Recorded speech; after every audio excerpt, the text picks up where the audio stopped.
ನಮಸ್ಕಾರ ಸರ್. ಇವತ್ತು ನಾವು ಒಂದು ಬಿಜಾಪುರ ಜಿಲ್ಲೆ ನಿಡೋಣಿಯಲ್ಲಿದ್ದೀವಿ. ಒಬ್ಬರು ದ್ರಾಕ್ಷಿ ಬೆಳೆಗಾರ ಹತ್ರ ಇದ್ವಿ. ನೀವು ಇಲ್ಲಿ ನೋಡ್ತಿರ್ಬೋದು, ಎರಡು ದ್ರಾಕ್ಷಿ ಸಾಲುಗಳ ಮಧ್ಯೆ ಒಂದು ದೆಂಚೆ ಹಾಕಿದ್ದಾರೆ. ಇದು ಯಾಕೆ ಹಾಕಿದ್ದಾರೆ ಏನು ಅಂತೇಳಿ ಕೇಳೋಣ. ತಮ್ಮ ಹೆಸರು? ನಮ್ಮ ಹೆಸರು ಶಿವಲಿಂಗಪ್ಪ ಗುರುಪಾದಪ್ಪ ಮಲ್ಲಣ್ಣವ್ರ ಸರ್. ಹಾಂ, ನಿಮ್ಮದು ಪ್ರಾಪರಾಗಿ ಊರು ಯಾವ್ದು ರೀ? ನಮ್ಮ ಪ್ರಾಪರ್ ಏನೈತಿ ಇದು ಜಮಖಂಡಿ ಐತ್ರ ಸುರ್ಪಾಲಿ ಆ್ಯಂಡ್ ಹುಣ್ಣೂರು. ಇವಾಗ ಮಾಮೂಲಿ ದ್ರಾಕ್ಷಿ ಬೆಳೆಗಾರ ಏನು ಮಾಡ್ತಾರ ಅಂದ್ರೆ ಇವಾಗೆಲ್ಲ ದ್ರಾಕ್ಷಿ ಸಂಬಂಧ ಮತ್ತೇನು ಎಕ್ಸ್ಪೋರ್ಟ್ ಸಂಬಂಧ ಮಾಡಕತ್ತಾರ ರೀ. ಯಾರು ಭೂಮಿ ಬಗ್ಗೆ ಕಾಳಜಿ ವಹಿಸ್ತಾ ಇಲ್ಲ.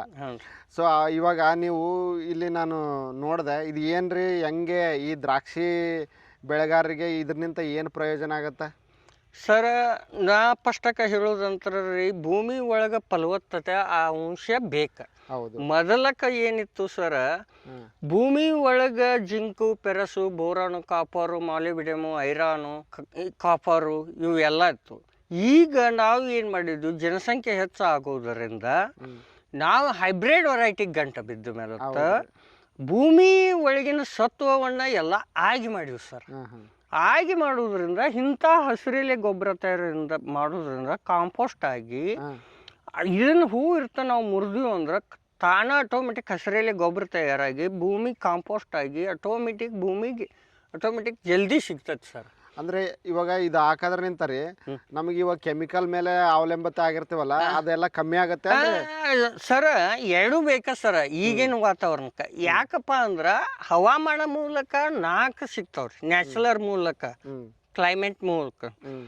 ಮುಂದೆ NPK ಏನೈತಿ, ಇವು 3 ಸಿಕ್ಕೆ ನಾವು ಯಾವತ್ತೂ ಒಗಿತೀವಿ. ಈಗ ಉಳ್ಕಾದು ಪೆಸ್ಟಿಸೈಡ್ಸು ಬೇಕಾ? ಯಾಕ? ಭೂಮಿ ಒಳಗೆ ಜಿಂಕ್ ಇಲ್ಲ, ಪೆರಸ್ ಇಲ್ಲ, ಬೋರಾನ್ ಇಲ್ಲ, ಕಾಪರ್ ಇಲ್ಲ, ಮಾಲಿಬ್ಡಿಯಮ್ ಇಲ್ಲ, ಐರಾನ್ ಇಲ್ಲ. ಇವು ಎಲ್ಲ ಭೂಮಿಗೆ ಕೊರತೆ ಇರುವುದರಿಂದ ರೋಗಾದಿಗಳು ಹೆಚ್ಚಾಗ್ತವೆ ಸರ್. ಆ ರೋಗಾದಿಗಳು ಹೆಚ್ಚಾಗುವುದರಿಂದ ನಮಗೆ ಔಷಧ ಸಹಾಯ ಬೇಕಾ? ಪೆಸ್ಟಿಸೈಡ್ ಸಹಾಯ ಬೇಕೇ, ಅದಿಲ್ಲದೆ ನಡೆಯಂಗೆ ಇಲ್ಲ. ಸ್ವಲ್ಪ ಪ್ರಮಾಣದಾಗ NPKನು ಬೇಕಾ ಸರ್? ಅಂದ್ರೆ ಇವಾಗ ಕೆಮಿಕಲ್ ಗೊಬ್ಬರ ಮತ್ತೆ ಇದು ಎರಡು ಬೇಕಾ ಅಂದ್ರೆ ನಡೀತೈತಿ ಸರ್. ಇವಾಗ ಬರೇ ರೈತರು ಇವಾಗ ಕೆಮಿಕಲ್ ಗೊಬ್ಬರ ಇರ್ತದಲ್ರಿ, ಅದ್ರನಿಂತ ಏನಾದ್ರು ಭೂಮಿಗೆ ಹೊಡ್ತಾ ಅದೇನ್ರಿ? ಏನಿಲ್ರಿ, ಸರಿಯಾದ ರೀತಿಯಲ್ಲಿ ಯೂಟಿಲೈಸ್ ಮಾಡ್ಕೋಬೇಕು ಸರ್. ಸರಿಯಾದ ರೀತಿಯಲ್ಲಿ ಯೂಟಿಲೈಸ್ ಮಾಡ್ಕೊಳ್ಳೋದಂದ್ರೆ ಹೆಂಗ್ರಿ, ಈಗ ಡೈ ಅಮೋನಿಯಂ ಫಾಸ್ಫೇಟ್ ಬರ್ತದೆ, DAP ಬರೋದ್ರ ಅದ್ರ ಒಳಗೆ ಪೊಟ್ಯಾಶ್ 0% ಇರ್ತದೆ. 0% ಇರೋದ್ರಿಂದ ಸರ ಅವಾಗ ನಾವು ಏನು ಮಾಡ್ತೀವಿ, ಅಲ್ಲಿ ಸ್ವಲ್ಪ ಎರಿ ಭೂಮಿಗೆ ಆದ್ರೆ ಅಲ್ಲಿ ಒಂದು 10 ರಿಂದ 15 ಕಿಲೋ ಪೊಟ್ಯಾಶ್ ಹಾಕೋದು. ಯಾಕಂದ್ರೆ ಎರಿ ಭೂಮಿ ಪೊಟ್ಯಾಶ್ ಜಾಸ್ತಿ ಇರ್ತೈತಿ ಸರ್. ಅದನ್ನು ತಕ್ಕೊಳಕ್ ಯೂರಿಯಾ, ನಾವು ಮಾಡುವಂಥ ತಪ್ಪುಗಳು, ಯೂರಿಯಾ ಒಂದು ಚೀಲದಲ್ಲಿ 46 kg ಅಂದ್ರೆ ಅದು ಒಂದು ಚೀಲದಾಗ 46 kg ಇರಲ್ಲ, 1 ಕ್ವಿಂಟಲ್ 46 kg ಇರ್ತೈತಿ ಸರ್.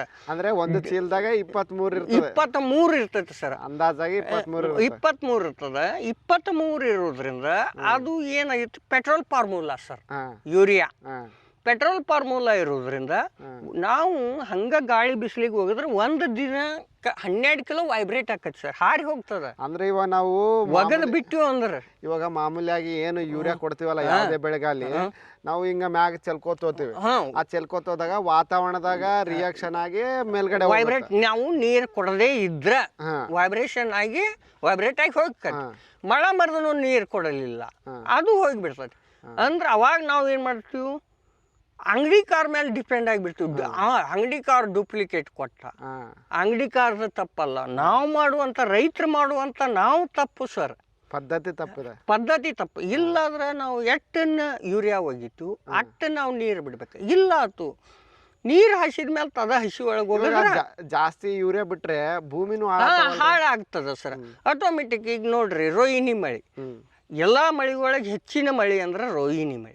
ಯಾಕೆ ಹೆಚ್ಚಿಂದಪ್ಪ ಅಂತ ಹೇಳ್ತೀವಿ ಅಂದ್ರೆ ರೀ, ಭೂಮಿ ಆ ಟೈಮ್ದಾಗ ಬೇಸಿಗೆ ಕಾಲ ಇರ್ತೈತಿ, ಫಸ್ಟ್ ಬರೋದ ರೋಹಿಣಿ ಮಳೆ.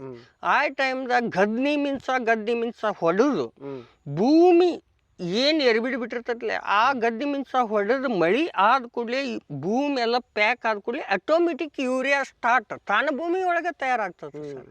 ಆಮೇಲೆ ಹಂಗ ಮಳೆ ಆಗಾಕೈತಂದ್ರೆ ಎಲ್ಲರೂ ಏನು ಮಾಡ್ತಾರೋ, ಇಲ್ಲ ನಾನು ಬೆಳೆ ಕೆಂಪಾಗತೈತಿ, ಅವಾಗ ಯೂರಿಯಾ ಹೋಗ್ಬೇಕು, ಮತ್ತಟ್ಟು ಯೂರಿಯಾ ಮತ್ತಟ್ಟು ಹಾಳು ಹಚ್ಚಿ ಹುಳ ತಯಾರು ಮಾಡೋದು ಸರ್. ಅಂದ್ರೆ ಇವಾಗ ಜಾಸ್ತಿ ಕೆಮಿಕಲ್ ಅಂಶ ಅಂದ್ರೆ ಯೂರಿಯಾ ಅಂಶ ಮೇಲೆ ಡಿಪೆಂಡ್ ಆದ್ರೆ ಒಂದು ಭೂಮಿನೂ ಹಾಳ ಸ್ವಲ್ಪ ಪ್ಲಸ್ ರೋಗನು ಜಾಸ್ತಿ. ಇವಾಗ ನೀವೇನ್ ದಂಚೆ ಹಾಕಿದ್ರಲ್ಲ ಇದು ಎಷ್ಟು ಗೊಬ್ಬರ ಕೊಡತ್ರಿ, ಎಷ್ಟು ಯೂರಿಯಾಕ್ ಯೂರಿಯಾ ಒಂದ ತನ ಬೇಡ್ರಿ ನೀವು ಎಲ್ಲಾ ತರ ಸಿಗತ್ತೈತ್ರಿ. ಈ ದಂಚೆ 12 ತರ ಪೋಷಕಾಂಶ ಸಿಗ್ತದ್ರಿ. ನೀವು ಎಷ್ಟು ವರ್ಷನಿಂದ ಇದನ್ನ ಇದು ಸರ ನಾವು ಕಬ್ಬ ಹಿಡ್ಕೊಂಡ್ ಆ ಸೈಡ್ ಜಮಖಂಡಿ ಸೈಡ್ ಹಿಡ್ಕೊಂಡ್ ಒಂದ್ 20-25 ವರ್ಷದಿಂದ ಮಾಡ್ಕೊತಾನ. ನೀವು ಅಂದ್ರೆ ಇದು ಟೋಟಲ್ ಆಗಿ 25 ವರ್ಷದಿಂದ ಮಾಡೋದು.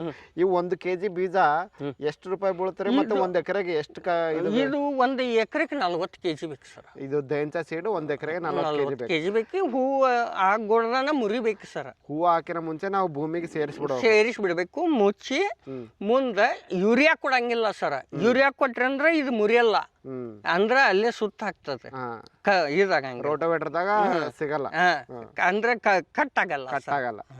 ಇವಾಗ 40 kg 1 ಎಕರೆ ಬೇಕ್ರಿ. ಇದು ಮಾರ್ಕೆಟ್ದಾಗ 1 kg ಬೀಜಕ್ಕ ಎಷ್ಟು ಬೀಳ್ತದ್ರಿ ಮತ್ತೆ ಎಲ್ಲಿ ಸಿಗ್ತದ್ರಿ ಇದು? ಇದು ನೀವು ಆಲ್ಮೋಸ್ಟ್ ಕೆಲವೊಂದು ಫರ್ಟಿಲೈಸರ್ ಅಂಗಡಿಯಾಗ ಎಲ್ಲ ಕಡೆ ಸಿಗ್ತದೆ. ಎಷ್ಟು ಅಂದಾಜಾಗಿ 1 kg ಬೀಜಕ್ಕೆ ಎಷ್ಟು? 1 kg ಅಂದ್ರೆ ನೋಡ್ರಿ ನೀವು 1600ಕೊಂದು 2,000 ರೂಪಾಯಿ ತನಕ 40 kg ಬೀಳ್ತದೆ ಸರ್. 2,000 ರೂಪಾಯಿ ತನಕ 40 kg ಸಿಗುತ್ತೆ. ಒಟ್ಟು ನಿಮ್ಗೆ ಇದು ಹಾಕೋದ್ರಿಂದ ಮಣ್ಣಿನ ಫಲವತ್ತತೆ ಇಂಪ್ರೂವ್ ಆಗುತ್ತೆ, ಮತ್ತೇನು ಪೋಷಕಾಂಶಗಳೆಲ್ಲನೂ ಸಿಗುತ್ತಾವೆ. ಇವಾಗ ನಿಮ್ದು ಟೋಟಲ್ ಆಗಿ ದ್ರಾಕ್ಷಿ ಎಷ್ಟು ಎಕರೆ ಅದ? ಇದು 7 ಎಕರೆ ಐತಿ ಸರ್. 7 ಎಕರೆ ಅದ. ಇವಾಗ ಏನು ದ್ರಾಕ್ಷಿ ಇದು ಮಾರುಕಟ್ಟೆ ಸಂಬಂಧ ಎಕ್ಸ್ಪೋರ್ಟ್? ಇದು ಸರ್ ನಾವು ಮಾರುಕಟ್ಟೆನ ಮಾಡ್ತೀವಿ. ಇದ್ದದ ಹೇಳ್ಬೇಕಂದ್ರೆ ನಮ್ಮಲ್ಲಿ ಗುದ್ದಾಡ ಅವ್ರ ಜಮೀನು ಭಾಳ ಅಲ್ಲೆಲ್ಲಿಗೆ 4 ಊರ್ ಕಡೆ ಜಮೀನು ಅದ ಸರ್. ಹಿಂಗಾಗಿ ನಾವು ರೈತ ಬಾಂಧವ್ರೆ, ಒಬ್ರು ದ್ರಾಕ್ಷಿ ಬೆಳೆರ ಅನುಭವ ಮಾತು ಕೇಳಿದ್ರಿ. ಇವರು ಏನಪ್ಪ ಅಂತಂದರೆ ದ್ರಾಕ್ಷಿ ಬೆಳೆಯಲ್ಲಿ ಈ ನೀವು ನೋಡ್ತಾ ಇರ್ಬೋದು 2 ದ್ರಾಕ್ಷಿ ಸಾಲುಗಳ ಮಧ್ಯೆ ಒಂದು ದೇಂಚ ಹಾಕಿದ್ದಾರೆ. ಈ ದೇಂಚ ಹಾಕೋದ್ರಿಂದ ಏನಾಗುತ್ತೆ ಅಂತಂದರೆ ಇದು ಒಂದು ಹಸಿರೆಲೆ ಗೊಬ್ಬರ ಥರ ಇದು ವರ್ಕ್ ಮಾಡುತ್ತೆ. ಅಂದರೆ ಈ ಹೂವು ಬರೋಕ್ಕಿಂತ ಮುಂಚೆ ನಾವು ಇದನ್ನು ಭೂಮಿಯಲ್ಲೇ ಸೇರಿಸಿದ್ದೇ ಆದಲ್ಲಿ ಈ ಭೂಮಿಯ ಫಲವತ್ತತೆ ಇಂಪ್ರೂವ್ ಆಗುತ್ತೆ, ಮತ್ತು ಸಾಯಿಲ್ ಸ್ಟ್ರಕ್ಚರ್ ಅಂದರೆ ಗಿಡಕ್ಕೆ ಗೊಬ್ಬರಗಳ ತಗೋ ಕೆಪಾಸಿಟಿನೂ ಇಂಪ್ರೂವ್ ಆಗುತ್ತೆ. ಇದರಿಂದ ನೀವು ರಾಸಾಯನಿಕ ಗೊಬ್ಬರಗಳ ಮೇಲೆ ಅವಲಂಬಿತ ಆಗೋದು ಕಡಿಮೆ ಆಗುತ್ತೆ. ದಯವಿಟ್ಟು ಯಾರು ದ್ರಾಕ್ಷಿ ಬೆಳೆಗಾರರಿದ್ರಿ, ಇನ್ನೂ ಚಾಟ್ನಿ ಮಾಡೋಕ್ಕಿಂತ ಮುಂಚೆ ನೀವು ಇದನ್ನು ಪ್ರಾಕ್ಟೀಸ್ ಮಾಡ್ತಿದ್ರೆ ನಿಮಗೆ ಒಂದು ಭೂಮಿಯ ಫಲವತ್ತತೆ ಮತ್ತು ಭೂಮಿಯ ಒಂದು ರಕ್ಷಣೆಯನ್ನು ನಾವು ಮಾಡ್ಬೋದು. ಹೆಚ್ಚಿನ ಮಾಹಿತಿಗಾಗಿ ಇದೇ ರೀತಿ ನೀವು ಅಕ್ಷಯ ಕೃಷಿಯನ್ನು ಸಪೋರ್ಟ್ ಮಾಡಿ, ಮತ್ತೇನು ಯೂಟ್ಯೂಬಲ್ಲಿ, ಇನ್ಸ್ಟಾಗ್ರಾಮಲ್ಲಿ ಮತ್ತು ಫೇಸ್ಬುಕ್ಕಲ್ಲಿ ಫಾಲೋ ಮಾಡಿ. ಯಾವುದೇ ರೀತಿಯ ಮಾಹಿತಿಗಾಗಿ ಯಾವುದೇ ರೀತಿಯ ವಿವಿಧ ಬೆಳೆಗಳ ಮಾಹಿತಿಗಾಗಿ ಈ ಕೆಳಕಾಣುವ ನಂಬರಿಗೆ ನೀವು ಕರೆ ಮಾಡಬಹುದು. ಧನ್ಯವಾದಗಳು.